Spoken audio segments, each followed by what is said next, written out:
नुकतंच पुण्यात झालेल्या सायकलिंग रेसवर नाव कोरलंय 29 वर्षाचा सायकलपटू ल्यूक मडग्वेने।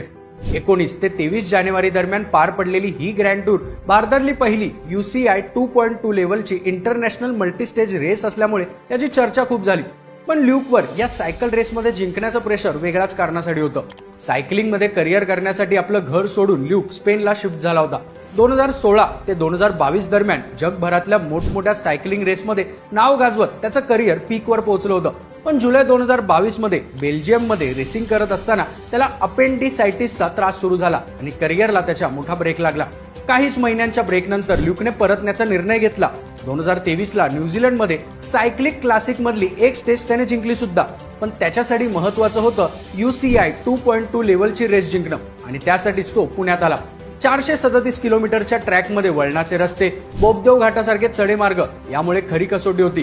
पहिल्या दुसऱ्या दिवशी त्याने आघाडी टिकवली, तिसऱ्या दिवशी काहीसा मागे पडला असला तरी शेवटच्या दिवशी 9 तास 33 मिनिटं आणि 4 सेकंदाच्या एकूण वेळेसह त्याने फक्त 14 सेकंदाच्या फरकाने हे ऐतिहासिक जेतेपद मिळवलं। ल्यूकच्या स्टोरीने पुन्हा एकदा प्रूव्ह केलं, आयुष्यात कितीही मोठा रोड बंप येऊ दे, जिद्द असली तर फिनिश लाईन आपलीच असते।